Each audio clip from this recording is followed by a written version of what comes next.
지난 18일 날 정무수석 물러나신 이후로 한 열흘 지났네요. 19일 날 물러났습니다. 아, 예. 네, 하루는 좀 더 쳐주시죠. 네, 그럴게요. 잘 지내셨나요? 네, 뭐 일단 아침이 좀 상쾌해졌고요. 왜냐면 이제 잘 아시지만 청와대는 만성적인 수면 부족에 시달리지 않습니까? 아침 일찍부터 출근을 하기 때문에 일단 아침에 일단 좀 상쾌해졌다 이런 게 있고 이제 6시쯤 깼다가 다시 또 더 자도 되는데 왜 깼지? 그리고 다시 또 들어놓기도 하고 얼굴이 좀 이렇게 맑아 보이지 않습니까? 살은 좀 빠지신 것 같아요. 살은 그 청와대 있으면서 한 3.5kg 정도 빠졌고요. 대부분 다 살이 강원시 실장도 한 5kg 빠졌다가 최근에 한 1kg 정도 회복했고요. 그러니까 이게 수면 부족, 그다음에 치아가 흔들린다, 그다음에 머리 빠진다. 요건 공통된 질환들이고요. 근데 살 빠지는 경우도 꽤 있고. 그래서 근데 이제 일단 그런 것을 주는 고통보다는 이제 보람이 있으니까 이제 특히 이재명 정부 7개월 되면서 막 그 여러 가지 목표로 했던 일들이 하나씩 해결돼 나가니까 그게 또 보람이 있어요. 원래 청와대 근무를 하게 되면 임플란트 몇 개는 이제 기본이라 그러잖아요. 고생의 강도를 그게 얘기할 전에 때. 문재인 대통령께서 민정수석 시절에 이가 빠졌잖아요. 그랬죠. 그래서 치아 관리를 잘 안 하셨나? 왜 그러지? 이랬는데 들어가 보니까 왜 이가 빠지는지 이가 흔들리는지 알겠더라고. 제가 자다가 깜짝 놀랐는데 제가 원래 그런 버릇이 없는데 초기에 몇 개월 동안 이를 악물고 자더라고요. 이를 악물고. 예, 자다 깨보면 이를 악물고 있어요. 그러니까 예. 긴장해서 꿈속에서도 계속 대통령이 지시를 하니까 이게 이를 악물고 이렇게 긴장해서 있다 보니까 이게 너무 이제 이 뭐랄까 치아들이 이 가령 부정교합 이런 게 있는 사람들은 거기 어김없이 흔들릴 수밖에 없는 그런 구조죠. 그러니까 되게 긴장 속에서 한다는 게 그런 예기치 않은 그런 여러 질환들을 만들어내는데 한 4개월쯤 지난 다음부터는 다들 조금씩 풀렸어요. 네. 인수위 없이 또 하시느라고 네, 네. 특별히 더 고생 많이 하셨습니다. 네. 그 정무수석은 물러나셨지만 지금도 정무수석이라면 지금 아마 벌어진 일 때문에 정신 없으셨을 것 같아요. 국민의힘 장동혁 대표가 한동훈 전 대표를 제명하지 않았습니까? 예상은 했지만 결국 이제 제명을 결정을 했는데 이 제명파는 좀 어떻게 보십니까? 글쎄요, 이제 그 장동혁 대표 측 또 한동훈 대표 전 대표 측의 감정의 골이 깊다는 건 제가 정무수석 있을 때도 잘 알고 있었습니다. 그리고 워낙 그 골이 깊어서 당을 같이 하기 좀 어렵겠구나 이런 생각이 들 정도로 저도 그걸 느꼈는데 그렇다고 해서 제명까지 하냐? 이거는 전 사실 좀 충격받았어요. 그러니까 국민의힘은 확실히 당 대표들의 무덤 같아요. 당 대표들의 무덤. 이준석 대표 쫓겨나고 그다음에 뭐 김기현 대표 쫓겨나고 뭐 지금 보면 이제 저 한동훈 전 대표도 이제 결국 이 제명이라는 거는 당에서 몰아내는 거니까요. 그렇죠. 조만간 장동혁 대표도 비슷한 일을 당할 수도 있다. 그러니까 이런 전례를 자꾸 만드는 게 결코 좋은 게 아닌데 어쨌든 저는 되게 충격적인 대한민국의 정치 현주소를 봤습니다. 그렇죠. 이게 당내 친윤계 중진 의원들도 엄청나게 반발을 했고, 네. 뭐 여론도 좋지도 않았고, 근데 그런 무리수에도 장 대표가 이 감행한 이 목표가 있을 것 같은데요. 이게 제가 볼 때 이런 것 같아요. 제 판단이 뭐 틀릴 수도 있는데 네. 물론 세력을 계속 더 보태면서 플러스 정치, 덧셈 정치를 해야 되지만 한동훈 대표가 있는 한은 당의 내분이 끊이지 않을 것이고 그래서 그것 때문에 오히려 더 지방선거에 악영향을 미칠 것이다라고 하는 판단을 한 것 같아요. 두 번째, 어차피 한동훈 대표가 굉장히 유력한 대권 주자 아닙니까? 이참에 이 핑계를 대서 몰아내서 당내 주도권을 확실하게 가져야 그 다음이 보장된다. 이런 생각들을 한 게 아니냐. 이러지 않고서는 도대체 이게 정략적 속셈 말고는 도대체 이해가 안 가는 게 당원 게시판에 글 올렸다고 제명하는 당이 어디 있습니까? 그렇죠. 비판적 글 쓸 수 있죠. 근데 그렇죠. 물론 이제 그거에 대한 태도는 빨리 초반에 빨리 해명하고 내 가족들이 한 일이지만 내가 죄송하다. 빨리 털고 갔으면 되는데 그렇다 하더라도 당원 게시판에 글 썼다고 가족이 글 썼다고 그 대표가 책임을 지고 물러나야 되는가 하는 생각이 들면 최소한 징계라도 경고지. 이 제명이라는 건 그냥 뭐 부정부패로 됐거나 혹은 사법적인 처리가 임박한 사람이거나 당에 너무 큰 피해를 준 해당 행위자거나 이런 경우거든요. 당 게시판에 글 올린 거 사실 우리 다 아무도 몰랐잖아요. 그렇죠. 그거 장해찬 씨가 폭로해서 한 거 아닙니까? 그렇죠. 폭로한 사람이 해당 행위자 아닌가? 몰라 그냥 그거 뭐라고 안 했으면 아무도 몰랐는데. 그러니까 사실은 어떻게 보면 자기네끼리 폭로하고 자기네끼리 제명하는 이런 행위를 하고 있는 거 아니에요? 아니겠어요? 그러니까 이건 철저히 당내 세력 싸움이라고 봐야죠. 당내 세력 싸움이라고 하면 이제 정적 제거, 네. 흔히 하는 말로 보복 이렇게 얘기하는데 이런 거라면 지방선거 결과에 따라서 뭐 장동혁 대표의 거취나 운신도 폭도 좀 좁아지지 않을까요? 그러니까 정동혁 대표가 가령 이런 거죠. 지방선거에서 참패했을 때 그 당권을 질 수가 없지 않습니까? 그렇죠. 그럼 불과 지금 4개월 어떻게 될지 모르는데 이 4개월에 주도권을 쥐기 위해서 한동훈 대표를 제명한다. 그것도 당내 반발이 저렇게 심한데 저는 약간 비정상적인 판단인 것 같아요.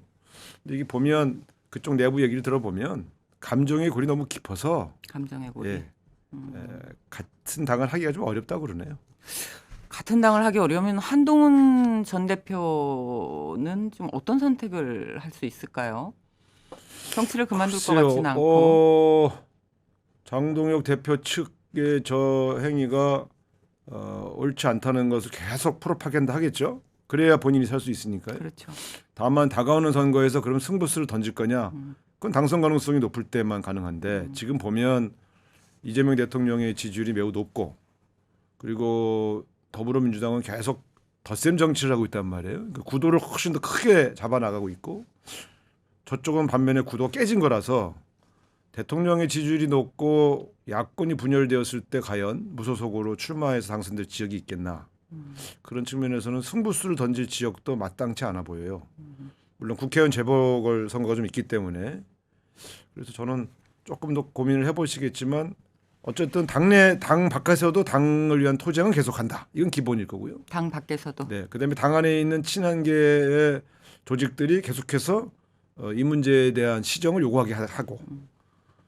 그러나 이제 지방선거 다가오면 다가올수록 공청민으로 가면 이제 그게 시들해질 거 아니겠습니까? 그렇죠. 그럴 때에 본인이 정치적 선택을 할 거냐, 아니면 이번 지방선거는 그냥 넘어가고 장동혁 대표가 지방선거 참패한 이후에 물러나는 걸 해서 그때쯤 다시 명예롭게 당에 복귀해서 당 대표로 도전할 거냐, 뭐 등등의 시나리오가 있겠죠. 네. 뭐 아무튼 정치라는 게 야당이 잘 돼야 여당도 잘할 수 있는 거고 그래야 정치도 정상화되는 건데 지금 하신 말씀이 이제 종합을 해보면 내란 이후에 국민의힘이 이제 국민의 신뢰를 받지 못하는 그런 선택과 그런 활동을 지금 계속하고 있다는 그런 우려로 그렇죠. 듣겠습니다. 선거라는 게 가장 중요한 요소가 구도, 인물, 이슈인데요.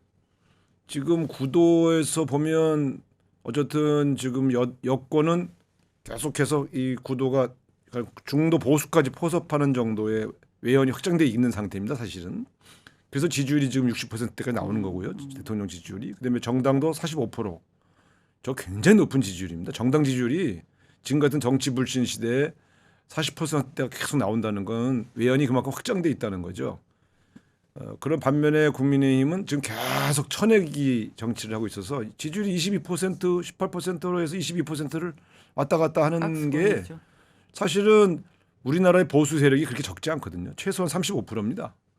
근데 문제는 저 범보수가 국민의힘을 지지하지 않게 만들었다는 점에서 장동혁 대표는 선거 대비 측면에서만 본다면 큰 실수를 하고 있다 저는 이렇게 봅니다. 네. 아까 앞서서도 청와대 생활 좀 말씀을 하셨는데 아무래도 이제 정무수석의 이제 본연의 역할이라고 하는 게 뭐 교과서적으로 보면은 여야와 원활히 의사를 소통해서 대통령과 정치권의 통로 역할을 하는 역할. 이게 이제 교과서적인 원칙 아니겠습니까? 이에 더해서 이재명 정부의 정무수석이 역대 다른 정권하고 좀 차별화되는 그래서 더 주력했던 그런 부분이 좀 있으셨을까요? 아니 뭐 역할은 특별히 차이가 없습니다. 다만 이제 그 역할을 충실하게 했냐 안 했냐. 그러니까 가장 중요한 건 결국 소통을 제대로 원활하게 했냐. 왜냐하면 가끔은 소통을 잘못해서 오해가 발생하는 경우도 있고요. 그게 당청 갈등으로 비화된 사례도 있습니다. 근데 이제 그런 오해를 폭을 줄이고 긴밀하게 양쪽의 견해를 정확하게 서로 소통하게 만드는 일이 중요하고요. 그다음에 야당과의 관계 있어서도 야당이 너무 많아요. 사실은 제가 보면 국민의힘만 있는 게 아니라 조국혁신당, 진보당, 사회민주당, 뭐 진보 뭐 이렇게 기본소득당, 사회민주당 이게 당이 많으니까 사실 의석수가 적다고 함부로 할 수가 없어요. 다 동등한 야당으로 대접을 해드려야 되고요. 그래서 그런 솔직히 저는 다당제가 힘들더라고. 네, 정무수석하면서. 근데 정치 개혁을 위해서는 다당제로 다 가야죠. 만나요. 아니 그러니까 저는 이제 재미있게 말씀드리고 다 재미있게 이제 말씀드리는데 네. 다 만나서 얘기를 나눠야 네, 되니까. 네. 그리고 의원 수가 적은 거지 정당이 아닌 게 아니니까 똑같은 무게로 저는 이제 이 말씀을 듣고 전달하고 했거든요. 근데 제일 힘든 거는 여야 관계예요. 여야 관계. 대통령실과 각종 야당 여당과 관계는 큰 문제는 없었어요. 근데 여야 관계가 경색되니까 특히 정청래 대표 되시고 나서 악수도 안 하니까 이게 저게 대통령한테는 괜찮을까? 그리고 실제 정치가 저렇게 이렇게 격렬하게 너무 대립각으로 가도 될까? 이런 걱정이 확 드는 거죠. 또 제 스타일과 안 맞고 나중에 대통령이 장동혁 대표 초대해서 이렇게 악수하게 해주고 두 분 다 마음의 준비는 하고 있었어요. 제가 양쪽에 다 알려줬어요. 그렇게 할 텐데 거절하지 마시고 자연스럽게 악수하셔라. 이제 이렇게 미리 분위기를 잡아놨는데 뭐 다행히 두 분이 다 악수하고 웃으면서 사진 찍고. 근데 그거는 사실 막힌 걸 잠깐 뚫은 거고 근본적으로는 역대급 대치 전선이 계속됐죠. 여야 간에. 그러니까 대통령이 통합적 메시지를 전달해도 여야 관계가 안 풀리니까 야당이 결국은 대통령을 불신하는 현상으로 귀결되는데 마지막 물러날 때까지 결국 장동혁 대표 단식하는 국면에서 나왔지 않습니까? 좀 안타까웠어요. 그게 제일 힘들었습니다. 뭐 제가 여쭤볼 질문이었는데 답을 하셨군요. 네. 그 뭐 최근에 그 정치 실종 사태가 하루 이틀 일은 아니지만 이번 국회가 이제 심각했었다라는 게 수치로도 지금 계속 나타나고 있는 것 같아요. 국정과제 뭐 입법 반영률이 20%밖에 안 되고 20%밖에 안 되고 그다음에 같은 기간에 국회 본회의에서 처리되는 입법 반영률도 최근의 국회에 비해서 가장 낮은 최저치를 보여서 아무래도 이제 주무수석으로서 참 힘드셨을 것 같아요.